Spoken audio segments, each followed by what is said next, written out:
بسم اللہ الرحمن الرحیم۔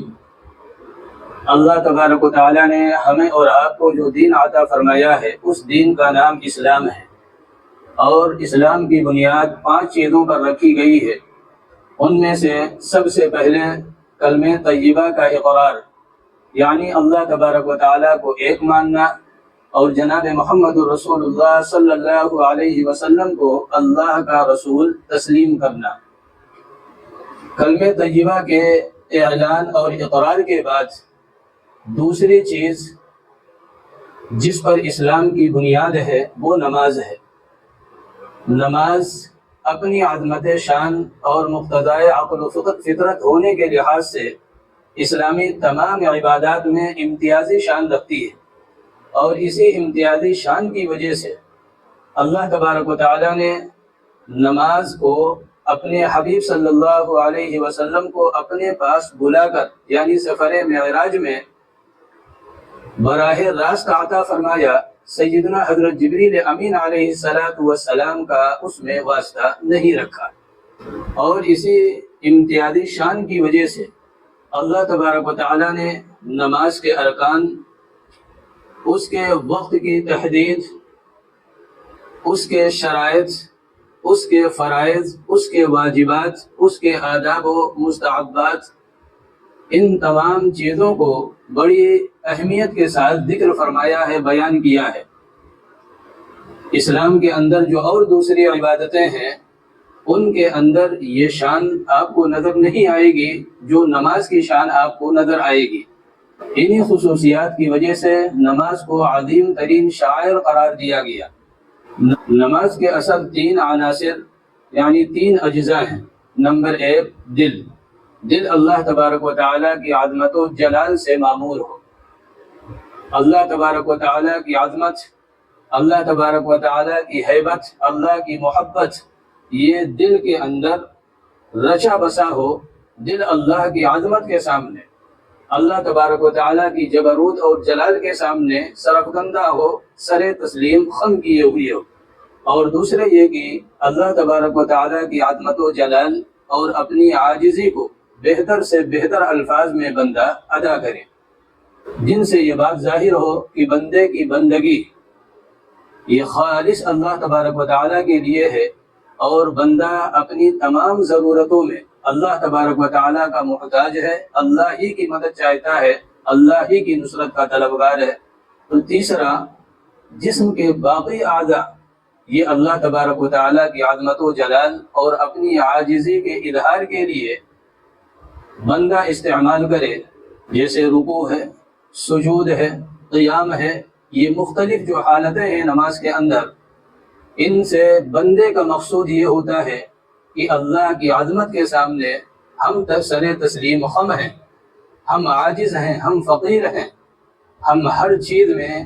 اپنے رب کے محتاج ہیں، ہم اپنے رب سے تمام حاجتوں میں نصرت اور مدد چاہتے ہیں۔ قرآن کریم میں اللہ تبارک و تعالیٰ نے نماز کی خوبی کا ذکر کرتے ہوئے فرمایا، ان الصلاۃ تنہی عن الفحشاء والمنکر۔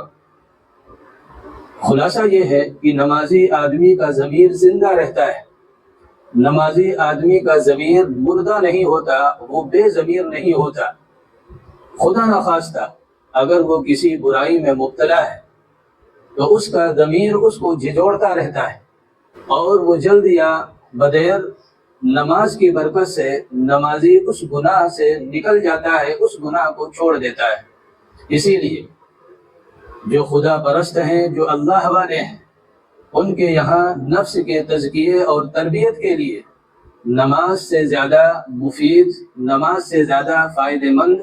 کوئی دوسری چیز نہیں ہے۔ یعنی اللہ والوں کے یہاں نماز یہ نفس کے تزکیے کے لیے، نفس کی تربیت کے لیے سب سے زیادہ مفید اور سب سے زیادہ کارگر ہے۔ احادیث مبارکہ میں بھی اللہ کے نبی صلی اللہ علیہ وسلم نے نماز کے بڑے فضائل بیان کیے ہیں۔ نماز پڑھنے والے کے ساتھ اللہ کا جو معاملہ ہے دنیا میں اور جو آخرت میں ہوگا ان کو ذکر کیا ہے۔ اسی طرح جو نماز سے دور ہیں، نماز سے غافل ہیں، یا پابندی نہیں ہے، کیف متفق نماز ہے، ان کے تعلق سے بھی بڑی وعیدیں احادیث مبارکہ کے اندر موجود ہیں۔ لہذا اولا ان حدیثوں کا ذکر کیا جا رہا ہے جن کا تعلق فضائل سے ہے۔ حضرت عبادہ بن صامت رضی اللہ تعالیٰ عنہ فرماتے ہیں کہ نبی کریم صلی اللہ علیہ وسلم نے ارشاد فرمایا،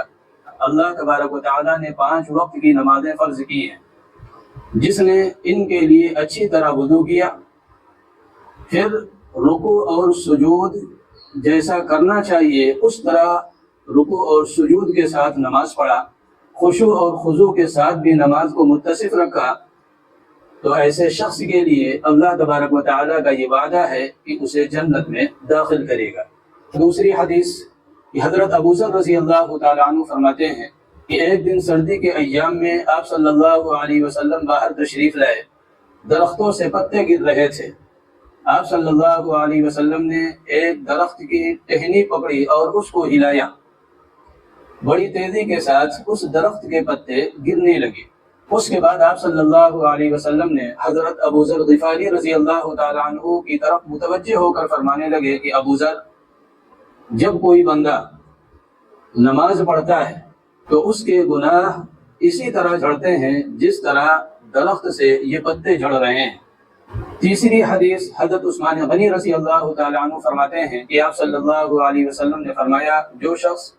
5 نمازوں کو پابندی سے ادا کرے، رکوع اور سجود اچھی طرح کرے، خشوع اور خضوع کے ساتھ نماز پڑھے،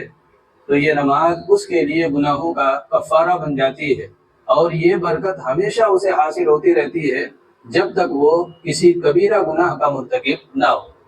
حضرت عقبہ ابن عامر رضی اللہ تعالیٰ عنہ فرماتے ہیں کہ رسول اللہ صلی اللہ علیہ وسلم نے ارشاد فرمایا کہ جو بندہ اچھی طرح وضو کرے، پھر اللہ کے حضور حاضر ہو کر وہ 2 رکعت پڑھے۔ حضرت عقبہ ابن عامر رضی اللہ تعالیٰ عنہ فرماتے ہیں کہ رسول اللہ صلی اللہ علیہ وسلم نے ارشاد فرمایا، جو بندہ اچھی طرح وضو کرے، پھر اللہ کے حضور کھڑے ہو کر 2 رکعت دل کی توجہ اور یکسوئی کے ساتھ پڑھے، تو جنت اس کے لیے واجب ہو جائے گی۔ تو حضرت عبداللہ ابن عمرو ابن عاص رضی اللہ تعالیٰ عنہ فرماتے ہیں کہ ایک دن رسول اللہ صلی اللہ علیہ وسلم نماز کے بعد گفتگو کرتے ہوئے ارشاد فرمایا، جو بندہ نماز اہتمام سے ادا کرے گا تو وہ نماز قیامت کے دن اس کے واسطے نور ہوگی، جس سے قیامت کے اندھیروں میں اس کو روشنی ملے گی، اور اس کے ایمان اور اللہ تبارک و تعالیٰ سے اس کی وفاداری اور اطاعت شعاری کی نشانی اور دلیل ہوگی، اور اس کے لیے نجات کا ذریعہ ہوگی۔ حضرت ابو ہریرہ رضی اللہ تعالیٰ عنہ فرماتے ہیں کہ رسول اللہ صلی اللہ علیہ وسلم نے ارشاد فرمایا، بتلاؤ اگر تم میں سے کسی کے دروازے پر نہر جاری ہو جس میں وہ روزانہ 5 دفعہ نہاتا و غسل کرتا ہو، تو کیا اس کے جسم پر کچھ میل کچیل باقی رہے گا؟ صحابہ کرام رضی اللہ عنہم اجمعین نے عرض کیا، کچھ بھی نہیں۔ آپ صلی اللہ علیہ وسلم نے ارشاد فرمایا، بالکل یہی مثال 5 نمازوں کی ہے، اللہ تعالیٰ ان کے ذریعے سے خطاؤں کو دھوتا اور مٹاتا ہے۔ تو یہ نماز کے فضائل کے تعلق سے چند حدیثیں ذکر کی گئیں، ان سے آپ اندازہ لگائیے کہ نماز کا چھوڑنا یہ کتنی فضیلتوں سے اور کتنے مقامات سے محرومی کا ذریعہ اور سبب ہے۔ اور ایک مشہور حدیث ہے کہ آپ صلی اللہ علیہ وسلم نے فرمایا، کل قیامت کے دن سب سے پہلے میدان محشر میں عبادات کے تعلق سے جس عبادت کی سب سے پہلے پوچھ گچھ ہوگی وہ نماز ہے۔ اور آپ نے آگے مزید فرمایا کہ اگر نماز بندے کی صحیح نکل آئی تو باقی جو اور معاملات ہیں اور عبادات ہیں وہ درست ہوتے چلے جائیں گے، اور اگر نماز گڑبڑ نکل آئی تو اور معاملات یا اور عبادات جو ہیں وہ سارے خراب ہوتے چلے جائیں گے۔ لہذا نماز کا ترک کرنا، نماز کا چھوڑنا یہ کوئی عقل مندی نہیں ہے۔ جب اتنی فضیلت ہے، گناہوں کو مٹاتا ہے، جنت کو واجب کرتا ہے، قیامت کے دن نور کا ذریعہ اور سبب ہوگا، تو یہ ساری چیزیں کل ہمیں اور آپ کو درکار ہوں گی۔ لہذا نماز کو پابندی سے ادا کرنا ہی یہ عقل مندی کا تقاضا ہے اور اللہ کا بندہ ہونے کا تقاضا ہے۔